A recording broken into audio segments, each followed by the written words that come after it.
Oke, lanjut kali ini kita bahas kabar menarik dari Surabaya, Bos. Pusat Industri Pertahanan Laut Indonesia.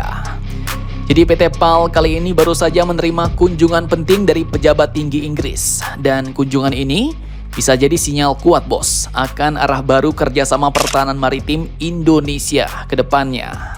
Nah, jadi admin kutip dari akun resmi PT PAL Indonesia, pada tanggal 15 Agustus kemarin, PT PAL Indonesia kedatangan tamu spesial nih, yaitu His Majesty Trade Commissioner untuk Asia Pasifik dari Inggris, yaitu Mr. Martin Ken. Ia pun disambut langsung oleh Chief Marketing Officer PT PAL, yaitu Bapak Wiono Komodjo, dalam sebuah pertemuan yang berlangsung penuh strategi. Dan tak main-main, Bos. Dalam pertemuan itu, kedua pihak pun membahas peluang kerjasama di sektor maritim, baik dari aspek teknis maupun non-teknis. Fokus utamanya adalah bagaimana kolaborasi Indonesia-Inggris bisa mendukung kebutuhan keamanan maritim kawasan ASEAN yang kini memang semakin krusial di tengah dinamika geopolitik saat ini, Bos. PT PAL pun menegaskan bahwa kunjungan ini merupakan langkah penting dalam memperkuat hubungan perdagangan internasional.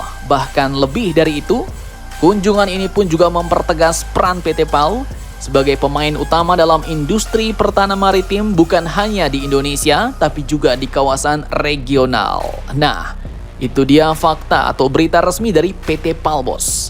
Tapi coba kita gali lebih dalam nih. Apa sih sebenarnya maksud dan tujuan dari kunjungan delegasi tingkat tinggi Inggris ini ke Indonesia? Nah, jadi pertama perlu kalian tahu dulu nih, Bos, bahwa Martin Ken ini adalah pejabat senior pemerintah Inggris yang memimpin urusan perdagangan dan investasi di kawasan Asia Pasifik. Mereka bekerja di bawah Departemen for Business and Trade atau DBT Inggris. Dan dalam konteks kunjungannya ke PT PAL, Martin Ken ini hadir bisa untuk menjembatani kerjasama bisnis dan pertahanan antara industri Inggris dan Indonesia.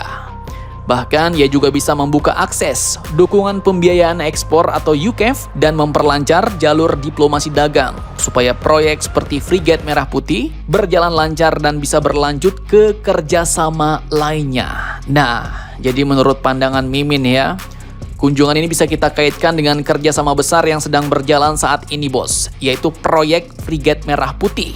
Hasil kerjasama Indonesia dengan Babcock Inggris yang saat ini sedang dibangun di PT PAL Surabaya.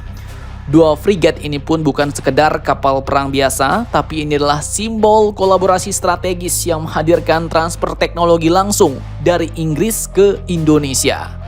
Jadi wajar kalau kehadiran beliau ini kita anggap sebagai sinyal bahwa Inggris ingin memperluas kerjasama lebih jauh, Bos.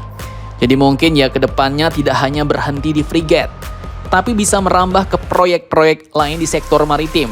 Contoh, mungkin bisa berlanjut ke kapal-kapal yang saat ini sedang diincar oleh TNI Angkatan Laut, mungkin kapal LPD, mungkin bisa juga destroyer ya kan? Atau bisa saja batch lanjutan dari frigate berteknologi Inggris ini, Bos. Nah, kemudian selain kapal, ada juga peluang kerjasama di bidang sistem senjata dan sensor. Misalnya nih, rudal pertahanan udara Sea Ceptor. Mungkin bisa radar canggih atau sonar untuk perang bawah laut ya kan? Karena semuanya terkait dengan tantangan keamanan maritim yang kini semakin kompleks. Jadi ancamannya makin macam-macam nih, Bos. Dan bagi Indonesia dampak kerjasama ini ada 3 sisi, Bos, yang admin lihat. Pertama, jelas dapat meningkatkan kekuatan tempur laut kita.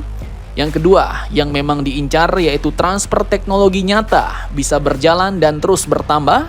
Dan ketiga, peluang ekspor kapal buatan Surabaya ke negara-negara di kawasan ASEAN bisa semakin terbuka lebar. Apalagi jika ada dukungan finansial dari Inggris melalui UKEF, Bos. Tapi ya, ini catatan penting, Bos, karena ini masih sebatas pandangan Mimin. Dan fakta resminya sesuai artikel, Inggris datang ke PT PAL dan membahas peluang kerjasama baru. Namun ya, untuk realisasinya tentu masih tergantung pada negosiasi lanjutan dan kontrak resmi yang akan datang. Jadi jika tindak lanjutnya serius, maka beberapa tahun ke depan PT PAL Indonesia pun pastinya bakal semakin gacor dan membuka pasar semakin luas ke kawasan, atau bahkan mungkin dapat transfer teknologi baru nih. Nah, jadi bagaimana menurut kalian? tentang kedatangan delegasi tingkat tinggi Inggris ini ke PT PAL? Jangan lupa komentar. Tetaplah kalian barbar dan jangan santuy terus. Demi Indonesia tangguh, salam Indomax Indo Magazines.